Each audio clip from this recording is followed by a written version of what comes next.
दोपहर 3 बजे के भोजपुरी समाचार में अपने के स्वागत बा। नमस्कार, हम प्रतिमा। सबसे पहले प्रमुख समाचार। गुल्मी के इस्मा में जीप दुर्घटना भइला बाद 6 जने के मृत्यु, 2 घायल के गुल्मी अस्पताल में इलाज हो रहा। देश भर के बाल बालिका के विटामिन ए खियावल जा रहा। 1 से 5 वर्ष उमेर समूह के बाल बालिका के चील के दवाई भी खियावल जा रहा। देश भर ठंडी बढ़ल, ई बरस के जाड़ा में तापक्रम औसत से बेसी रह के प्रारंभिक अनुमान। अमेरिकी राष्ट्रपति डोनाल्ड ट्रंप द्वारा व्हाइट हाउस छोड़े के संकेत, आपन प्रतिस्पर्धी जो बाइडेन जीतल प्रमाणीकरण करे पड़े के कहना। आप फुटबॉल खिलाड़ी डिएगो मैराडोना के ब्यूनस आयर्स के चिहान घर में अंतिम संस्कार, बड़का संख्या में फैन सब उपस्थित।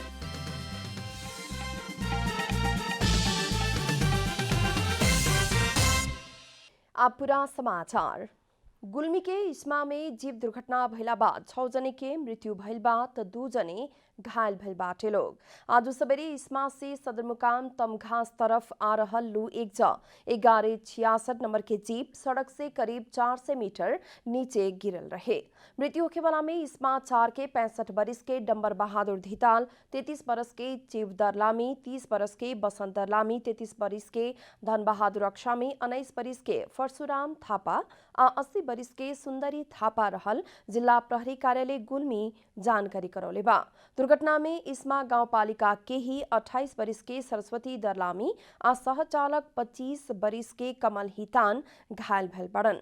चालक बुद्ध बस्नेत सकुशल रहल आ उहाँ के प्रहरी नियंत्रण में रहल जिला प्रहरी कार्यालय गुल्मी जनौले बा। घायल सबके गुल्मी अस्पताल में इलाज चल रहल बा। राष्ट्रपति विद्यादेवी भंडारी नेपाल आ भारत बीच के संबंध के आपस में मिलके नया ऊंचाई में पुगावे खातिर भारतीय पक्ष संगे आग्रह कैले बानी।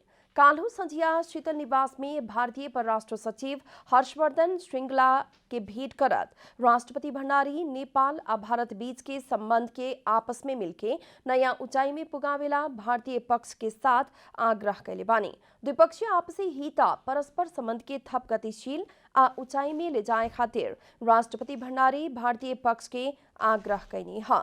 राष्ट्रपति संगे की भेंट लगते भारतीय सचिव श्रृंगला 2 देश के परराष्ट्र सचिव स्तरीय प्रतिनिधि मंडल संगे भेंट वार्ता कैले रहने।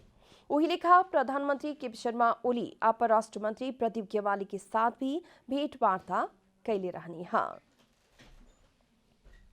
देश के ज्यादातर जगह के मौसम आज से आंशिक से सामान्य बदली होखे के जल तथा मौसम पूर्वानुमान महाशाखा जनौले बा। पश्चिमी वायु के प्रभाव के चलते आज देश भर के अधिकांश जगह के मौसम प्रभावित भइल बा। आज गंडकी प्रदेश, बागमती प्रदेश, प्रदेश 2 आ प्रदेश 1 के ज्यादातर क्षेत्र में आंशिक से सामान्य बदली भइल बा। आज दोपहर प्रदेश 1, प्रदेश 2, बागमती प्रदेश, गंडकी प्रदेश में आंशिक से सामान्य बदली रहत पहाड़ी भूभाग के 1-2 जगह में हल्का बरखा के संभावना बाटे। बाकी क्षेत्र के मौसम साफ रही। गंडकी प्रदेश, बागमती प्रदेश आ प्रदेश 1 के उच्च पहाड़ी तथा हिमालय भूभाग के कुछ जगह में हल्का हिमपात के संभावना बाटे। आज रात प्रदेश 1 में आंशिक बदली रही तो बाकी क्षेत्र में मौसम सामान्यतया साफ रहे के जल तथा मौसम पूर्वानुमान महाशाखा जनौले बा। देश भर के लइका लइकी सबके काल्हू आ आजू विटामिन ए निःशुल्क खियावल जा रहल बा। 6 महीना से 59 महीना के 27,18,459 लइका लइकी के काल्हू बीएफए के आ आजू सुख के विटामिन ए खियावल जा रहल बा। देश के 753 स्थानीय तह के सभी वार्ड में स्वास्थ्य स्वयं सेविका मार्फत विटामिन ए खियावल जा रहल बा। सरकार द्वारा विक्रम संवत 2050 से कुपोषण से बचावे खातिर आ विटामिन ए से होखे वाला रोग नियंत्रण करे खातिर विटामिन ए कार्यक्रम लागू कैल गेल है। विटामिन ए संगे चील के दवाई अल्बेंडाजोल आ बालबीटा भी खियावल जा रहल बा। करीब 52,000 स्वयं सेविका कार्यक्रम में संलग्न बाड़ी लोग। 1 से 5 बरस उमेर समूह के लइका लइकी के चील से बचावे खातिर दवाई खियावल जाला। ई बार चील के दवाई 24,08,330 लइका लइकी के खियावे के लक्ष्य सरकार के बाटे। सन 2000 से लेके चील आ आर्थिक वर्ष 2066 आ 67 से बालबीटा खियावे के शुरू कल गेल हा। सरकार द्वारा सिंधुपाल्चोक जिला के जोखिम युक्त बस्ती सबके आजू से भौगर्भिक अध्ययन शुरू होखे वाला बा। सिंधुपाल्चोक के भौगर्भिक अध्ययन टोली द्वारा आज जिला समन्वय समिति के प्रमुख आ प्रमुख जिला अधिकारी लगायत संगे चौतारा में छलफल करेके आ ओकरा बाद जुगल गांव पालिका में बैठक करेके बतावल गेल बा। जिला के भूस्खलन ग्रस्त क्षेत्र 12 के खागदल, जम्बू आ नागपुजे, भुटेकोशी आ मिलमची क्षेत्र के भी क्रमशः अध्ययन होखे के बतावल गेल बा। जुगल गांव पालिका के लीदी आ ओ जगह के अस्थायी स्थानांतरण कल गेल जुगल गांव पालिका के ही बांस खर्क लगायत के जगह के पहिलका चरण में विस्तृत भौगर्भिक अध्ययन करेला विशेषज्ञ सहित के टोली आज से काम शुरू करे लागल बा। मौसमविद तथा वैज्ञानिक द्वारा इस साल के ठंडी मौसम में औसत से बेसी तापक्रम रहे के प्रारंभिक अनुमान कल गेल बा। ठंडी समय में तापक्रम की अवस्था कैसन होखी कह के विश्लेषण करे के शुरू कल गेल। विभिन्न देश के मौसमविद तथा वैज्ञानिक लोग से तापक्रम कुछ सूखा रहे के अनुमान कल गेल बा। जल तथा मौसम विज्ञान विभाग हवा पानी विश्लेषण शाखा से जनावल गेल बा। सूखा होखे वाला के अर्थ औसत से कुछ बेसी तापक्रम है। दक्षिण एशियाली जलवायु आकलन मंच द्वारा हर साल हिउद आ बरखा के समय में यही लेखा हवा पानी आ जलवायु की अवस्था विश्लेषण करते आ रहल बाटे लोग। अभी ठंडी के अवस्था विश्लेषण खातिर छलफल में जुटल मंच के टोली के साथ जापान, कोरिया, बेलायत, अमेरिका, थाईलैंड के जलवायु विज्ञ तथा वैज्ञानिक सहभागी बाटे लोग। शाखा द्वारा सभी विश्लेषण उड़ा के दक्षिण एशिया के औसत जलवायु के अवस्था सार्वजनिक करे के तैयारी हो रहल भी जनावल गेल बा। ओकरा बाद जल तथा मौसम विज्ञान विभाग द्वारा नेपाल की अवस्था काथी होखी कह के सार्वजनिक करे के भी जनावल गेल बा। विभाग के मौसम पूर्वानुमान महाशाखा द्वारा देश भर ठंडी बढ़ चुकल जनावल गेल बा। विभाग के मुताबिक नेपाल में आजू आ बिहान उच्च पहाड़ी एवं हिमालयी क्षेत्र में तनिमनी हिमपात की संभावना देखल जनावल गेल बा। सुक्के रात से कुछ सुधार आवे के विभाग जानकारी करौले बा। कोरोना वायरस के संक्रमण कम ना भइल कारण से काठमांडू में तत्काल विद्यालय ना खुले के जनावल गेल बा। कक्षा 12 के परीक्षा उड़ेला बाद ही उपत्यका मेयर फोरम के बैठक द्वारा ई बारे में छलफल करके निष्कर्ष निकाले के जनावल गेल बा। काठमांडू महानगर पालिका द्वारा कोरोना कहर के अभी के समय में विद्यालय संचालन करे ना सके के भी जनावल गेल बा। पहले की तुलना में कोरोना संक्रमण दर कम भइला पर भी जोखिम कायमे रहल कारण उहे बात के उल्लेख करत महानगर तत्काल विद्यालय संचालन करे ना सके के अभी भी कुछ समय वैकल्पिक माध्यम से ही पठन पाठन होके के जनौले बाटे। कार्तिक 20 गते बैठल मंत्री परिषद बैठक द्वारा कुछ कार्यविधि बना के विद्यालय संचालन के जिम्मा संबंधित स्थानीय तह के दिले बाटे। अभी तक विद्यालय संचालन करे खातिर कोनो भी विद्यालय अनुमति ना मांगल काठमांडू महानगर के शिक्षा विभाग के प्रमुख नवराज ढकाल बतौले बानी है। अभी कक्षा 12 के परीक्षा संचालन हो रहल आ परीक्षा उड़ैला बाद भी उपत्यका नगर पालिका फोरम के बैठक द्वारा ई विषय में थप निर्णय करे के उनकर कहनाम बा। कोरोना के कारण पिछला चैत से विद्यालय बंद बाटे। अभी उपत्यका बाहर के कुछ विद्यालय संचालन भइल बा, लेकिन जोखिम कायम रहल कारण कुछ जगह में अभी भी विद्यालय नइखे खुल सकल। काठमांडू उपत्यका नगर पालिका फोरम के कुछ दिन पहले बैठल बैठक द्वारा भी अभी के ही अवस्था में विद्यालय खोले ना सके के जनावल गेल बा।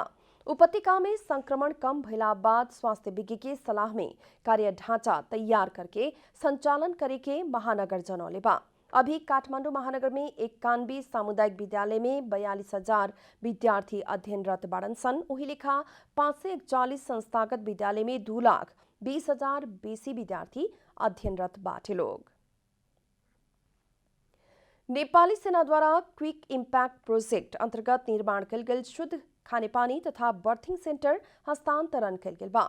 नेपाली सेना के श्री नंबर 4 वाहिनी आका वाहिनीपति सुरेश कुमार बानिया के विशेष पहल में भैरव प्रसाद गण राझा बांकी द्वारा परियोजना संचालन कल गेल रहे। बर्दिया के मधुबन नगर पालिका के वार्ड नंबर 7 में रहल शुक्रमाबी तारा ताल के 1,500 विद्यार्थी खातिर शुद्ध पिए वाला पानी के प्लांट स्थापना कल गेल बा। वही लिखा उहे वार्ड में रहल स्वास्थ्य चौकी में सुरक्षित प्रसूति सेवा के खातिर बर्थिंग सेंटर निर्माण करके हस्तांतरण कल गेल बा। अधिकतम व्यक्तिहरूलाई फाइदा पुग्ने उद्देश्यले निर्माण कार्य गर्दै आएको छ। यही उद्देश्य अनुरूप बर्दिया जिल्ला मधुबन नगरपालिका वडा नम्बर 7 मा पर्ने शुक्र बस्तीमा बसोबास गर्ने र स्थानीय जनताहरूलाई प्रसूति सेवा तथा श्री शुक्र माध्यमिक विद्यालय तारातालमा अध्ययनरत 1500 विद्यार्थीहरूलाई शुद्ध खानेपानीको सुविधा प्रदान गर्ने उद्देश्यले शुक्र माध्यमिक विद्यालय तारातालमा खानेपानी प्लान्ट स्थापना र ताराताल स्वास्थ्य चौकीमा निर्माण सम्पन्न हुनु बाँकी रहेको बर्थिङ सेन्टर निर्माण तथा मरामत कार्य सम्पन्न भएको छ। खानेपानी प्लांट आ बर्थिंग सेंटर के निर्माण तथा मरम्मत कार्य 10 लाख की लागत में संपन्न भइल नेपाली सेना जनौले बा। महाकाली सिंचाई आयोजना के तेसरका चरण राष्ट्रीय गौरव के आयोजना में बने वाला भइला बाद निर्माण में तीव्रता आवे के विश्वास लिहल गइल बा। लंबा समय से सुस्त गति में निर्माण हो रहल योजना के काम के गति मिले के संभावना बढ़ गइल बा। सन 1996 के एकीकृत महाकाली संधि मुताबिक महाकाली नदी के पानी उपभोग करे खातिर आर्थिक बरस 2063-64 से महाकाली सिंचाई तेसरका चरण शुरू भइल रहे।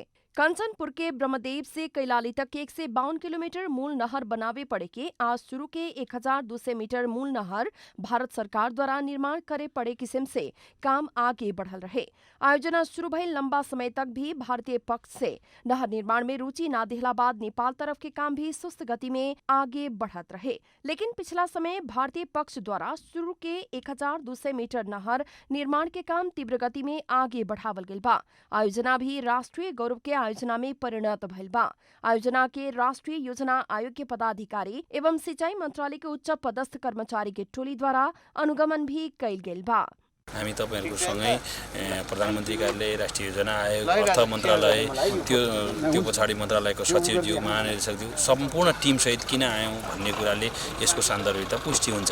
यो ढिलो भएको छ, त्यही ढिलोलाई चाहिँ अब भारतको तर्फबाट कति काम भएको छ हामीले हेर्यौं, नेपालको तर्फबाट कस्तो छ अनि त्यहाँ अहिले तपाईहरुले पनि अघिल्लो चरणमा छलफल ब्रह्मदेवमा छलफल गर्यौं हामीले हाम्रा समस्याहरू के छन्, त्यो कुन निकायमा समस्या त छन्। भारत द्वारा काम संपन्न कैला बाद नेपाल तरफ निर्माण संपन्न भइल क्षेत्र में शाखा नहर भी निर्माण कैल जाई। हाम्रो यो आयोजनाको चाहिँ कति अगाडि नपढेको चाहिँ हामीले पनि महसुस गरेका छौँ र त्यो हुनुको पछाडि विभिन्न कारणहरू थिए। त्योभन्दा अगाडि त 1.2 जुन किलोमिटर बाटो जुन इन्डिया के अरे बाटो नहर जुन इन्डिया साइडबाट बन्नुपर्ने हो त्यो पनि बनिसकेको अवस्था थिएन। अहिले चाहिँ अब इन्डियन साइडले तपाईँले देखिहाल्नुभयो यहाँ बनाउन सुरु गरिसकेका छ, कन्स्ट्रक्सन भइसकेका छ। हाम्रो तर्फबाट पनि अब यो इन्डियन साइडबाट बनेर जाने पोइन्टबाट उता चाहिँ हामीले मेन नहर त बनाउन सुरु गरेका हौँ। तपाईँले भने जस्तै 13 किलोमिटर करिब सिद्धि नै सकेका छ मेन नहरको। इन्हें भारत के तरफ से निर्माण हो रहल 1200 मीटर मूल नहर के निर्माण के काम जून 2021 में संपन्न करे के लक्ष्य राखला पर भी कोविड के चलते कुछ ढिलाई भइल बा। निर्माण के काम 2021 दिसंबर तक संपन्न करे के टनकपुर पावर स्टेशन के प्रमुख एसके शर्मा बतौले बानी। कंचनपुर से धर्मराज कठायत की रिपोर्ट। अब आर्थिक समाचार।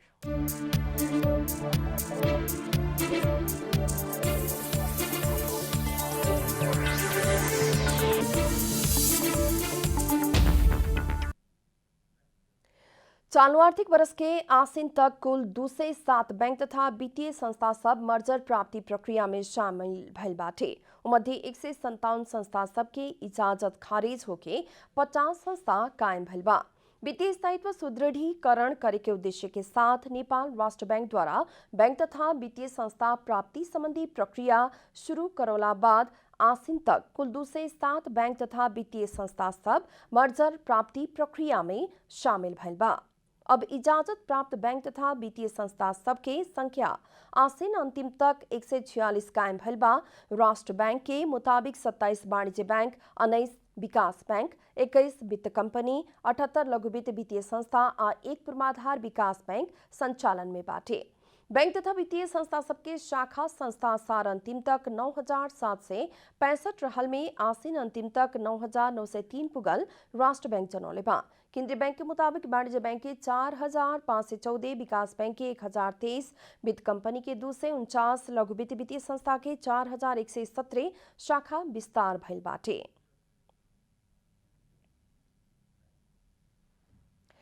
एनसेल द्वारा त्रिभुवन अंतर्राष्ट्रीय विमानस्थल के अराइवल सेक्शन में नया एनसेल सेंटर स्थापना करके सेवा शुरू कल गेल बा। कोरोना महामारी के बेरिया सरकार द्वारा निर्धारित स्वास्थ्य सुरक्षा के संपूर्ण मापदंड पालना करत सेंटर से सेवा देवे के शुरू कल गई कंपनी जनौले बा। कंपनी ग्राहक के विश्वस्तरीय सेवा के अनुभव प्रदान करे के उद्देश्य के साथ नया सेंटर संचालन में लियावल जनौले बा। सेंटर से ग्राहक द्वारा इन सेल के सेवा तथा सुविधा सब के बारे में पूछताछ, सिम खरीद, इंटरनेट सेटिंग के जानकारी लगायत विभिन्न कॉर्पोरेट सेवा सब समेत ले सकल जाए। वही लेखा ग्राहक सब सेंटर से आपन सिम 4G में अपग्रेड करे के, सिम तथा मोबाइल नंबर परिवर्तन करे के, CUG नंबर सब के फेरबदल, बीज प्लान, अंतर्राष्ट्रीय रोमिंग सुचारू बिल तीरे के, बैलेंस रिचार्ज करे के और ट्रांसफर करे लगायत के सेवा सब भी प्राप्त कर सके लोग। हाल देश पर 32 को एनसेल सेंटर सब संचालन में बाटे। भोजपुरी समाचार में अब अंतर्राष्ट्रीय समाचार।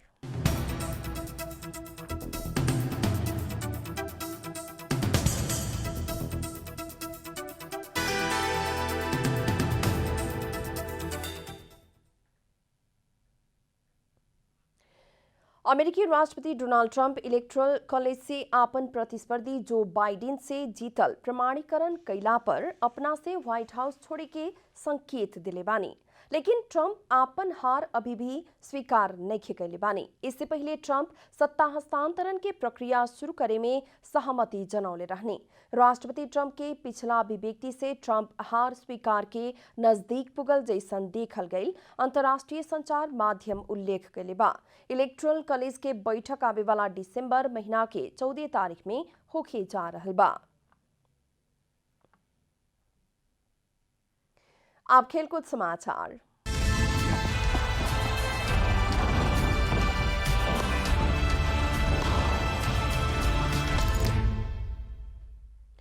विश्व फुटबॉल के महान खिलाड़ी डिएगो मैराडोना के पार्थिव शरीर ब्यूनर्स आयर्स के चिहान घर में अंतिम संस्कार कल गेल बा।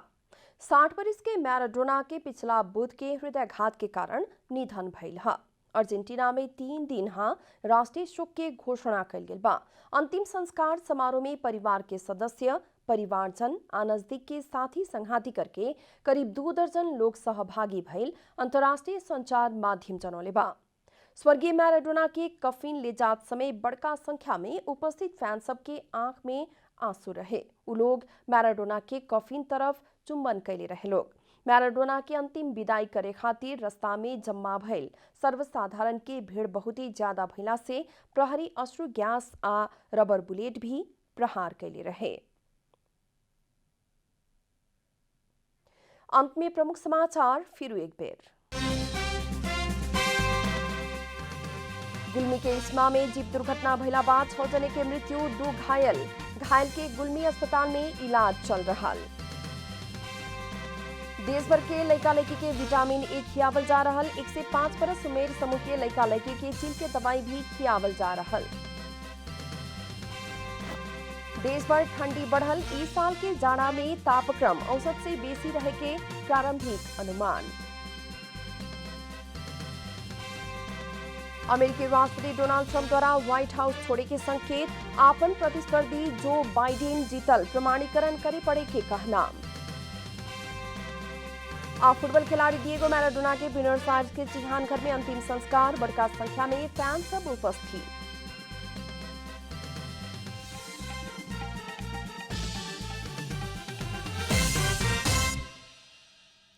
भोजपुरी समाचार अभी खातिर इतना ही। जनता द्वारा जनता खातिर प्रसारित जनता टेलीविजन के कार्यक्रम सब अपने यूट्यूब, ट्विटर, फेसबुक हमने के वेबसाइट जनतासमाचार.com में भी पढ़ आ देख सकतानी लोग। सूचना में अपने के सहभागिता, समय में समाचार हमने के प्रतिबद्धता।